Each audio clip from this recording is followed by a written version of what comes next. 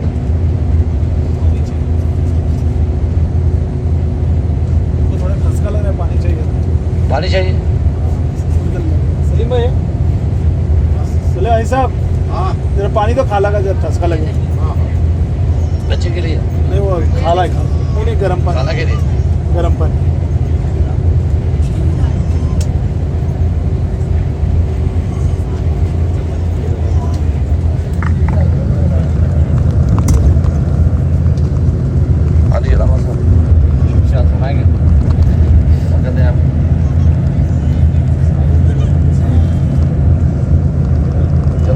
مکہ شریف کے بڑے بڑے پہاڑ، مکہ سے جو طیف کو راستہ جا رہا ہے اس کے اوپر ہے.